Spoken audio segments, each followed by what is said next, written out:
and with me is the man of the moment, the Railway Minister himself, Suresh Prabhu. Sir, welcome to Doordarshan News. And it's an important day for you, your first budget, the first full-fledged budget of this government. How do you feel? Just another day, or you're excited? For me, it's a normal day because I have to do something or the other every day for the railways. So this is but at the same time, it's a very important day for all of us. All those who are in the railways, all those who are in the government, for all those who are in the country. Because this is the day people expect that we will try to chart out a plan for the country, for the railways through the budget. So this is an important day from that context. It is an important day, and I hope we try to do something which will help railways to do better. So what, in your sense, are the major problems in front of the railways? We all know the problems in front of the railways, but as a railway minister who is just about to present his first maiden budget, what do you think are the things solving the railways? The best way to know how the railways are doing, because we are a customer-driven organization, we actually focus on customer service. So we have to find out whether our service to the customer is good or not.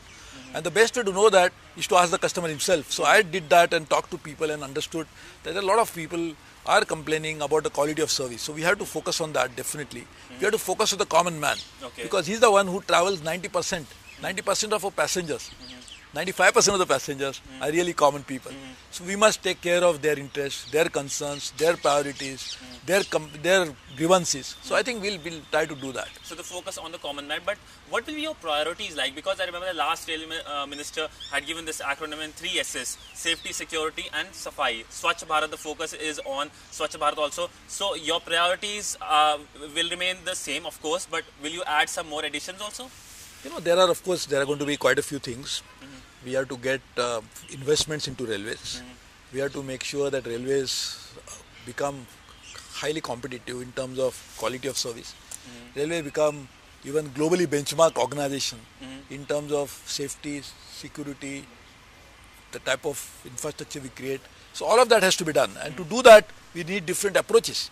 We cannot go the same way that we did in the past. Because if that was the right way, by now we shouldn't have any problems. The very fact that the chart pursued by us so far, the path pursued by us so far, has not resulted into the type of expectations people have from the railways.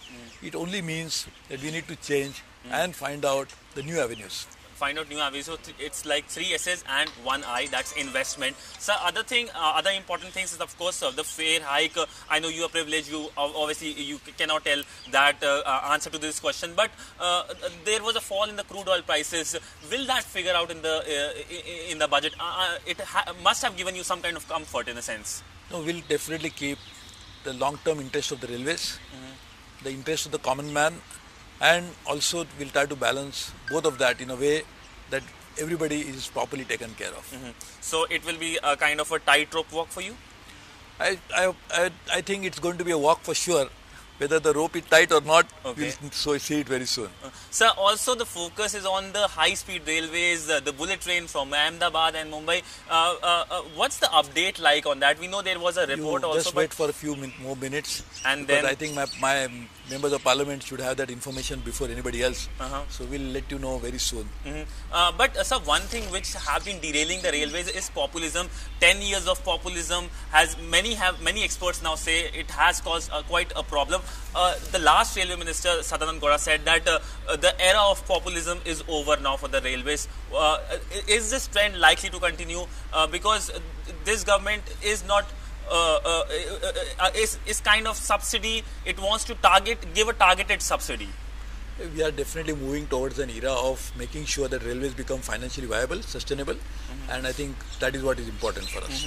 Sir, you took charge on 10th November, if I'm right, and since then a lot of things have happened. 2 things which you would like to tell the public just before going to the parliament, which you think are you really proud of. One, I know, is the connectivity with the northeast. Quite a few things. In fact, I will tell you, last 3 months that I have been a minister, we have taken maybe about 400-500 new initiatives. So all of them are, in my opinion, each of them are very important, because otherwise it wouldn't have been taken if it was not as important as I thought it was. Therefore, I think all of them are important, but they are building blocks. See, each of the initiatives is a building block. I will not be happy, I will not be satisfied, I will not be contented till railways become better. Okay. So it are building blocks leading to a process which will make railway a sustainable, viable and a much better option, efficient one in the next few years' time. But sir, your focus was also on the northeast also, because last few months we saw Meghalaya coming on the railway map. See, Northeast and Jammu and Kashmir are a very important part of India. We have to definitely focus on them. We'll continue to focus on them. Continue. My last question, I know you're running out of time. What do you think will be trending on Twitter after you present the budget? It will be hashtag railway budget or something else? Any innovative thing? Again, I go back to the Rail Bhavan. I go back to the Parliament because Parliament is in session. Tomorrow I have to answer question in Rajya Sabha. So I think the job continues, Okay. the train continues, the journey continues. Okay. I hope the journey becomes better. So the journey becomes bigger. Thank you so much. So that was the Railway Minister talking exclusively with Doordarshan News just before the big railway budget. And of course, one fact I like to tell, that railway transports almost 23 million people every day. That's moving the entire population of Australia. Well, thanks for watching. Namaskar.